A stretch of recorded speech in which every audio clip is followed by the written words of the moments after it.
깁는 것을 보시고 부르시니, 거물 깁는 것을 보시고 부르시니. 날씨가 춥다 보니까 여러분들께서 이렇게 너무 움츠리고 계시는데 어깨를 쫙 펴시고 편안한 자세로 하나님의 말씀을 들으시고 또 함께 하시면 은혜가 넘칠 줄 믿습니다. 우리 한국의 속담에 보면 소 잃고 외양간 고친다, 버스가 지나간 뒤에 손을 든다라는 이러한 표현들이 많이 있습니다. 이것은 사람들이 자기 앞에 오는 기회를 놓치고 기회를 잡지 못하는 것에 대한 그런 속담의 이야기입니다. 우리가 인생에서 성공을 하려면 우리에게 주어진 기회를 잘 잡아야 우리 인생이 보다 나은 하나님 앞에서의 삶을 살아갈 수가 있는 거예요. 성공할 수 있는 기회, 승리할 수 있는 기회, 하나님 앞에 영광 돌릴 수 있는 이런 기회, 이것은 항상 주어진 것이 아니고 하나님께서 우리에게 주신 기회에 따라서, 시점에 따라서 우리에게 주시는 것입니다. 그러므로 하나님께서 우리에게 주신 이 기회를 우리가 어떻게 선용하느냐에 따라서 내 인생을 성공적인 인생으로 아니면 실패의 또 인생으로 그렇게 좌우가 나누어지는 것을 볼 수가 있는 것입니다. 그러므로 여러분, 하나님이 우리에게 주시는 이 기회가 우리에게는 얼마나 귀한지 몰라요. 세월은 인정사정이 없습니다. 인생은 아무리 알파베트처럼 가만히 있어도 그냥 지나가는 것입니다. 세월이 한번 지나가면 그 흘러간 시점은 다시는 돌아오지를 않는 것입니다. 그러므로 우리에게 주어지는 이 인생의 짤막한 인생 속에, 우리가 하나님께서 주시는 이 인생 속에 우리가 어떻게 이 기회를 잡아야 하는가, 하나님이 주시는 기회는 무엇인가, 이것을 우리가 생각하면서 우리가 이 시간에는 함께 은혜를 받고자 합니다. 특히 오늘 본문에 보면 우리 예수님께서 갈릴리 해변에 다니시다가 베드로와 안드레가 바다에 그물 던지는 것을 보셨어요. 저는 어릴 때 교회 처음 나가서 이 장면을 상당히 깊이 생각했어요. 그래서 찬송, 어린이 찬송에 보면 갈릴리 바다에서 고기 잡는 어부들에게 나를 따르라, 나를 따르라, 사랑의 예수님이 부르셨다네. 갈릴리 어부들은 배와 그물 다 버리고 주님 따랐네, 주님 따랐네, 사랑의 예수님을 따라갔다네. 아멘. 저는 예수님이 제자들을 부르시는 그 장면이 어린 저의 가슴에는 어찌 그리 크게 와닿은지 몰라요. 갈릴리는 가난한 사람들이 모여 사는 그런 동네인데, 마치 하나님께서 꽃마을이라고 하는 가난한 사람들이 모여 사는 그 동네에 하나님이 나를 부르시는 듯한 느낌을 충동을 입어서 거기 맞는 찬송을 또 주일학교 교사를 하다 보니까 그렇게 부르다 보니까 평생을 이 말씀이 기억나는 거예요. 여러분, 하나님께서 부르실 때에 하나님의 응답하시는 역사가 있으시기를 주의 이름으로 축원합니다. 베드로와 안드레는 그물을 던지실 때에 하나님께서 그들을 불러주시고, 세베대의 아들 요한과 야고보는 찢어진 그물을 깁을 때에 주님께서 불러주셨던 거예요. 주님은 어떤 사람을 부르시느냐,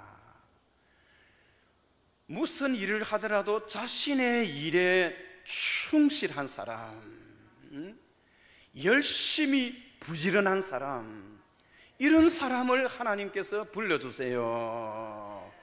우리 하나님은 게으른 사람은 하나님 부르지를 않아요.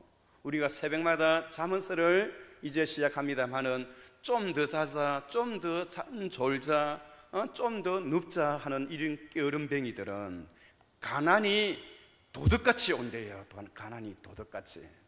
그런 사람은 하나님이 부르지를 않아요. 우리는 하나님 앞에 어떤 기회가 주어지느냐, 하나님이 부르시는 그런 기회를 우리에게 주시는 거예요. 누구를 부르신다는 것입니까? 부지런한 사람, 건면한 사람. 이 베드로와 안드레는 평생에 여러분 학교를 졸업하고 공부를 하고 그런 것 아니에요. 그가 아는 것은 어릴 때부터 갈릴리 그 바다에서 여러분 어릴 때부터 잔뼈가 굵어서 고기 잡는 것 외에는 다른 걸 할 줄 아는 사람이 아니에요. 그런데도 무식하고 자기 일에 성실한 사람이라면 하나님께서 그를 부르셔서 하나님의 일을 하게 하시는 거예요. 에덴 동산에서 우리가 보면 여러분 하나님께서 아담과 하와를 불러주시는 거예요. 아담아 내가 어디 있느냐, 아담아 내가 어디 있느냐. 하나님께서 부르시는 그 이유가 무엇인가요? 그 부르시는 이유는 그의 처지와 상황을 우리 주님께서 알고 계신다는 거예요. 그리고 그 모든 일을 우리 주님께서 책임져 주신다는 거예요. 그런데 아담과 하와는 하나님이 불러주시는 그 음성에, 그 부르심에 부담이 되고 두려움이 있어서 나무 뒤에 숨었어요. 여러분 하나님 앞에서 하나님께서 부르실 때에 우리가 응답하는 그런 역사가 있기를 축원합니다.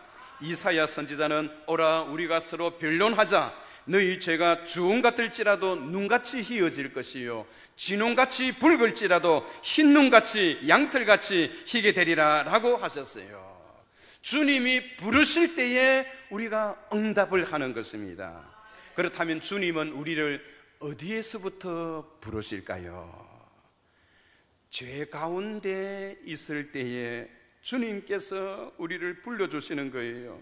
특별히 마태복음 11장 28절에 보면 수고하고 무거운 짐진 자들아 다 내게로 오라 내가 너희를 편히 쉬게 하리라. 왜 주님께서 우리를 불러주시는가요?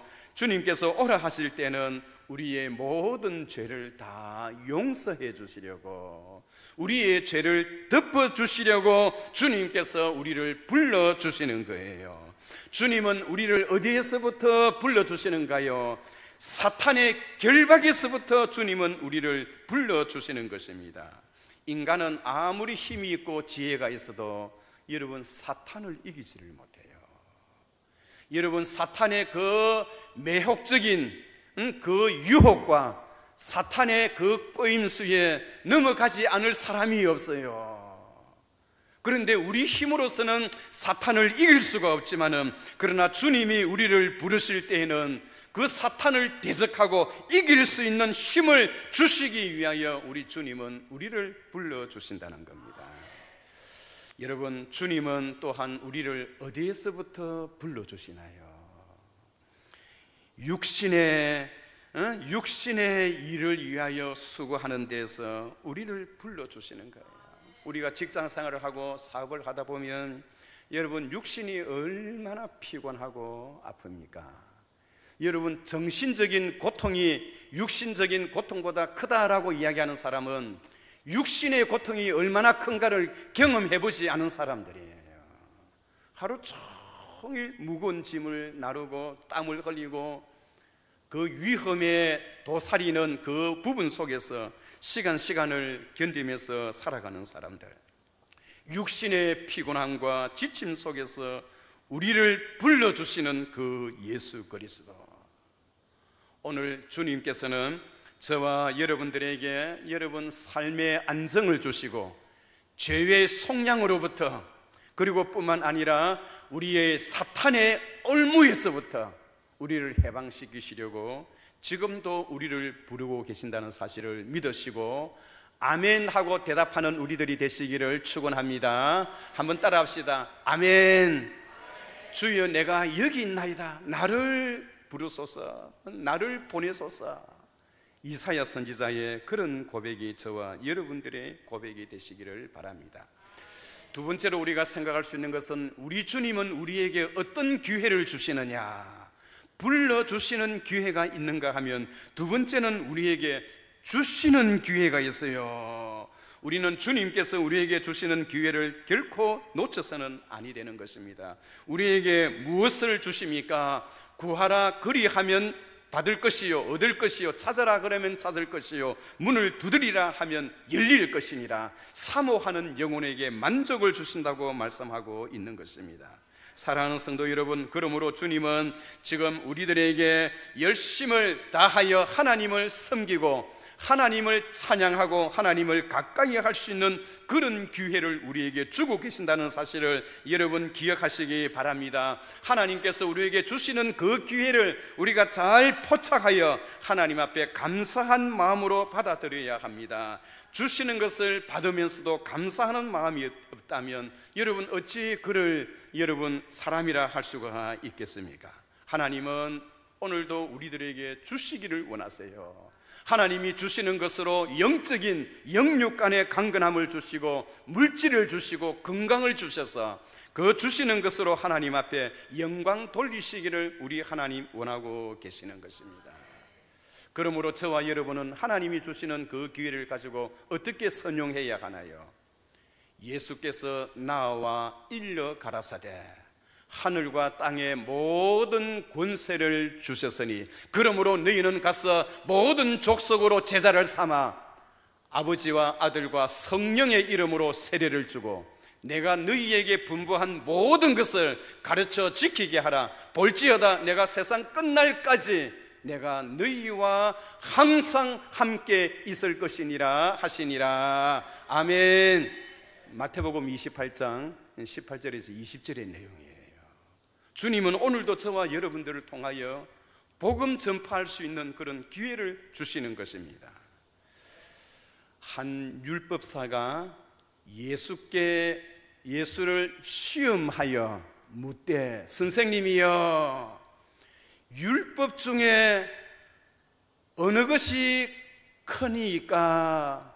예수께서 대답하여 이르시되 내 마음을 다하고 목숨을 다하고 뜻을 다하여 주 너의 하나님을 사랑하고 이것이 첫째 되는 계명이요 그 다음은 내 이웃을 내 몸과 같이 사랑하라 하셨으니 이 두 계명이 곧 온 율법과 선지자의 강령이니라. 여러분 하나님께서 우리에게 주셨던 이 기회 무슨 기회입니까? 여러분 한 율법사가 예수님을 시험하기 위해서 그렇게 질문을 했어요. 자기도 잘 알고 있어요. 알고 있는데 예수님을 테스트해 보는 것입니다. 예수님이 그런 시험에 여러분 빨려 들어가실 그런 분이 아니에요. 율법에 많은 율법이 있는데 그 율법이 어느 율법이 가장 큰 것입니까? 우리 예수님은 그 질문하는 그 율법사의 그 교만한 마음을 잘 알고 계셨어요. 그래서 예수께서 대답하여 이르시되 너는 마음을 다하고 목숨을 다하고 뜻을 다하여 내 주 너의 하나님을 사랑하라 하셨으니 이것이 크고 첫째 되는 계명이요 그 다음은 내 이웃을 내 몸과 같이 사랑하라. 이 두 계명이 온 율법과 선지자의 강령이니라. 여러분 이것이 무슨 말씀인가요? 우리가 성경에 보면 여러분 율법에 대해서 성경은 많이 이야기를 하고 있습니다. 성경에 나타나는 율법의 종류는 613가지가 있어요. 이 613가지 가운데 248개와 365개로 분류할 수 있는데요 248개는 하라라는 것을 강조하고 365개는 하지 말라 하는 거예요. 여러분 우리가 믿음 생활하면서 하나님께서 우리에게 주셨던 613가지의 그 계명을 우리가 다 어떻게 지킬 수가 있나요? 못 지켜요. 그런데 지금 한 율법사가 예수님을 시험하기 위해서 질문을 던지는 거예요. 그런데 예수님께서는 그의 마음을 잘 아시고, 주 너의 하나님을 어떻게 사랑하여야 하느냐? 내 마음을 다하고 목숨을 다하여 뜻을 다하여 내 주 너의 하나님을 사랑하고, 이것이 첫째, 크고 첫째 되는 계명이래요. 그리고 그 다음은 여러분 이웃을 사랑하라. 다시 말해서 하나님을 목숨을 다해서 사랑하고 내 이웃을 내 몸과 같이 사랑하면, 여기 성경에 나타나 있는 613가지의 이 모든 율법을 다 지킨 것으로 우리 주님께서 그렇게 간주하겠다는 그런 약속이에요. 우리는 여러분 613가지의 그 율법대로 살아갈 수가 없습니다. 그 뜻대로 다 살 수가 없습니다. 그러나 우리가 마음을 다하고 목숨을 다하고 뜻을 다하여 우리 하나님 아버지를 사랑하고 내 이웃을 내 몸과 같이 사랑하면, 하나님께서 온 모세오경에 기록되어 있는 하나님의 명령과 선지자들이 명령하셨던, 선지자들을 통하여 주셨던 하나님의 그 모든 말씀을 다 지킨 것으로 그렇게 하나님께서 그렇게 뜻하겠다, 그렇게 해석하겠다라는 그런 말씀이에요. 하나님께서 우리에게 주신 그 기회는 여러분 한 번 지나가면 다시 오지를 않아요. 세상 끝날까지 복음을 전하는 자에게 하나님 함께 하시고, 마음을 다하여 하나님을 사랑하고 이웃을 사랑하는 그러한 자에게 우리 하나님께서는 온 율법을 다 지켜 행한 것으로 하나님께서 그렇게 간주하겠다는 거예요. 여러분, 기회는 두 번 오지를 않아요. 우리의 일상 속에 사탄은 끊임없이 오늘 하지 못하면 내일 하면 되지, 내일 하면 되지. 여러분, 새들 가운데는 여러분 날이 새면 집지어리, 날이 새면 집지어리는 새가 있어요. 야맹종이라죠. 야맹조. 히말라야 그 산맥에 야맹조라는 새가 사는데요, 이 새는 집을 짓지 않고 살아요. 살면서 낮에는 하루 종일 쫓아다니다가 밤 되면 추우니까, 이슬을 맞으니까 나무숲 속에서 몸을 움츠리면서 구구 운대요. 그래서 그 울음소리가 날이 새면 집지어리, 날이 새면 집지어리. 낮에 끊임없이 쫓아다니다가 놀고 쫓아다니다가 밤이 되면 추워서 벌벌벌 떨면서 날이 새면 내가 반드시 나도 집을 지어야지, 나도 집 한 칸 마련해야지, 그렇게 생각하다가 동쪽 하늘에 해가 뜨는 순간 그냥 모든 것을 잊어버리고 또 바깥에서 놀다가 저녁이 되면 또 울고, 그 다음날 밤새도록 후회하다가 다음날 또 나가서 또 놀다가 저녁에 또 그렇게 여러분 날이 새면 집지어리, 날이 새면 집지어리, 그 후회하면서 평생을 그려 살았는데요. 그래서 조류학자들은 그 새를, 그 야맹조를 날이 새면 집지어리라는 그런 제목을 붙여주었대요. 오늘 사탄 마귀는 오늘 하지 않으면 내일 하면 되지, 내일 하면 되지 라는 그런 생각으로 하나님께서 우리에게 주셨던 그 사명을, 하나님께서 우리에게 주셨던 그 기회를 자꾸 내일로 미루게 만드는 것입니다. 그러나 여러분, 우리는 하나님 앞에서 무엇보다도 한 번 온 기회를, 인생에 한 번 온 기회를 잘 잡으셔서 하나님 앞에 영광 돌리는 저와 여러분 되시기를 주의 이름으로 축원합니다. 마지막으로 여러분, 하나님께서는 우리에게 어떤 기회를 주시나요? 하나님이 특별히 사용하시는, 들어서시는 기회를 주신다는 거예요. 이 기회를 잘 포착하면 그 인생은 하나님 앞에서 큰 영광을 얻으실 것이요, 유익과 축복이 우리들에게 있을 줄 믿습니다. 여러분, 우리가 하나님 앞에 은혜를 받으면 주님을 위해서 살고자 하는 그런 뜨거운 열정이 생겨요. 우리가 하나님 앞에 잘 쓰임 받을 때가 우리 인생의 최고의 행복의 시기예요. 하나님이 나를 사랑하시고 하나님께서 나를 통하여 귀한 일에 쓰임 받는다는 것, 이것이 우리 인생의 최고의 행복이 아닙니까? 나라를 위해서도 하나님 앞에 내가 희생해야 할 때 희생할 수 있는 그 사람, 그 자리, 내가 하나님 앞에 쓰임 받아야 할 그 자리, 그 자리에서 쓰임 받을 때가 우리 인생의 최고의 행복을 누리는 그런 시점이 된다는 것입니다. 여러분, 아마도 여러분들은 아마 많은 인물들 가운데 에릭 리들이라는 사람을 알고 계실 거예요. 에릭 리들은 1902년에 태어나서 1945년에 순교했어요.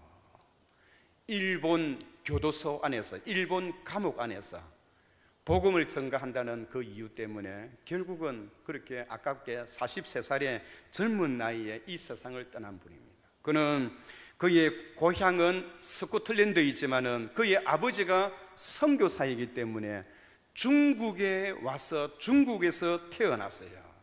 에릭 리들은 무엇보다도 잘 알다시피 100m 달리기 단거리 선수예요. 특히 1924년 8월 제8회 파리 올림픽 대회에서 영국에서 그를 국가대표 선수로 파리로 보내었는데, 야, 여러분, 자기의 그 뛰는 결승전의 그 순서를 보니까 주일날 100m 결승전이 잡혀 있어요. 그래서 에릭 리들은 이미 그 주일날 경기를 스스로 포기하고 뛰지를 않았어요. 그랬더니 영국의 황태자가 직접 파리로 와서 제발 우리나라의 그런 명예를 위해서라도 좀 뛰어달라고 해달라고, 금메달이 얼마나 귀하냐 좀 부탁한다고. 왜냐하니까 에릭 리들은 어려서부터 뛰어다니는 것이 몸에 붙어있기 때문에 그는 뛰어다니는 것이 얼마나 감사하고 행복한지, 특히 단거리를 그렇게 많이 뛰어서 금메달 후보감에 이미 세계 기자들이 누가 과연 100m의 금메달을 차지할 것인가 라는 그러한 관심사의 제1호입니다. 그런데 스스로가 뛰지를 않았어요. 황태자가 와서 국가의 명예를 위해서 뛰어달라고 할 때 그는 이런 이야기를 했어요. 내가 황태자님을 존경합니다. 그러나 경외하지는 않습니다. 나는 우리 하나님 아버지를 경외합니다. 그분의 말씀과 그분의 법대로 살아야 합니다. 금메달보다 더 귀한 것은 주일을 하나님 앞에 예배하는 것이 나에게는 더 귀한 것입니다. 그리고는 그는 그 금메달 결승전이 있는 그날에 여러분, 그 파리의 조그만 시골 교회에 가서 주일 학교 그 시간에 찾아가서 아이들의 신발을 챙기면서 주일을 그 파리의 외곽 변두리에 있는 조그만 교회에서 그렇게 시간을 보내었대요. 그런데 중요한 것은요, 나중에 일주일이 지난 이후에 자기에게 400m 달릴 수 있는 그 친구가 스스로 포기하고 에릭 리들에게 기회를 주었대요. 100m 달리기 선수가, 여러분, 400m 달리기 선수와 함께 뛴다는 것은 불가능한 일이에요. 그런데요, 이 에릭은 마음속에 평생에 그의 마음속에 생각하고 있었던 것이 바로 사무엘상 2장 30절의 말씀이에요. 사무엘상 2장 30절은 나를 존중히 여기는 자를 내가 존중히 여기고 나를 멸시하는 자를 내가 경멸히 여기리라. 그 한평생의 에릭 리들의 가슴 속에 스쳐 있는 그 말씀이, 나를 존중히 여기는 자를 내가 존중히 여기고, 그 말씀이에요. 여러분들은 한평생 살아가면서 여러분들의 심령 속에 어떤 말씀이 여러분들의 인생을 주도하시고 이끌어 나갔습니까? 저는 그래요. 성실히 행하는 가난한 자는 사국히 행하는 부자보다 나으니라. 잠언시 28장 6절의 말씀. 여러분들도 여러분들 나름대로의 하나님께서 여러분들의 삶 가운데 주신 말씀이 있을 거예요. 그 주신 말씀대로 살아갈 때 하나님 역사하시는 거예요. 에릭 리들은 400m 단계에서 한 번도 연습도 해보지 않은 그 상태에서 100m 달리기 선수가 400m에 나서서 뛰는데요, 이미 그 당시에는 400m 달리기 선수 하면 금메달 후보감들이 쭉 줄을 섰어요. 그런데 그것도요, 뛰다가 첫 발을 잘못 뛰어서 넘어졌어요. 일어섰더니 이미 다른 선수는 이미 15m, 20m이 앞서 나갔어요. 그러나 에릭 리들은 포기하지 아니하고 마음속에 나를 존중히 여기는 자를 내가 존중히 여기고 라는 그 말씀에 사로잡혀서 넘어졌지만은 다시 뛰어서 뛰고 뛰었는데요, 그는 나중에 그렇게 고백합니다. 내 마음속에 내 힘이 아닌 하나님께서 나를 역사하셨다는 것을 느낄 수 있었다고요. 넘어졌지만은 한 번도 뛰어보지 않았던 그 400m를 그 자리에서 뛰어서 47.6이라는 세계 신기록을 세웠고요, 그리고 그 세계 신기록은 16년 동안이나 무너지지 아니했대요. 그리고는 그는 아버지의 뜻에 따라서 일본으로 선교사로 파송을 받고요, 그 금메달 받고 막 그것도 없어요. 그는 금메달을 받고 난 뒤에 그것을 국가에 기증하고요, 그는 일본으로 왔어요. 우리 일본이 한국을 식민지하고 우리 기독교를 말살하고자 하는 그 부분에 에릭 리들은 한국 교회를 위해서 교도소에서, 그 일본에서 앞장서 싸우다가 결국은 교도소에 들어가서 이렇게 독주사를 맞고 그렇게 순교를 하게 되었습니다. 사랑하는 성도 여러분, 우리가 주님 앞에 살아도 영원히 살 수 있는 것이 아니에요. 우리에게 주어진 그 기회, 얼마나 오랫동안 장수했느냐, 이것이 문제가 아니고 하나님을 위해서 어떤 일을 했느냐, 이것이 더 중요한 것입니다. 오늘 하나님은 우리들을 불러주시는 기회를 주시고, 또 그리고 우리에게 일할 수 있는 기회를 주시고, 또 뿐만 아니라 하나님은 우리를 들어서셔서 하나님의 꼭 필요한 자리에 들어가게 하셔서 우리를 사용하시는 그 기회를 주셨습니다. 한 해가 저물어 가고 있습니다. 우리의 지나간 시점은 다시 돌이킬 수가 없어요. 우리에게 주어진 시점을 잘 활용하여 하나님 앞에 귀하게 쓰임받는 저와 여러분 되시기를 주의 이름으로 축원합니다. 거룩하신 하나님 아버지, 주님의 은혜를 감사하나이다. 하나님께서 우리에게 주신 인생의 기회는 한 번 지나가면 다시 돌아올 수 없건만, 우리에게 주어진 이 기회를 잘 활용하여 하나님 앞에 영광 돌리는 주의 백성 되게 하시고, 남아있는 이 시점 12월도 잘 하나님 앞에 감당하여 내년에 새로운 해를 더욱더 희망찬, 그리고 보람찬, 기회찬 그러한 은혜로 사모할 수 있도록 복을 내려 주옵소서. 예수님의 이름으로 기도하옵나이다. 아멘.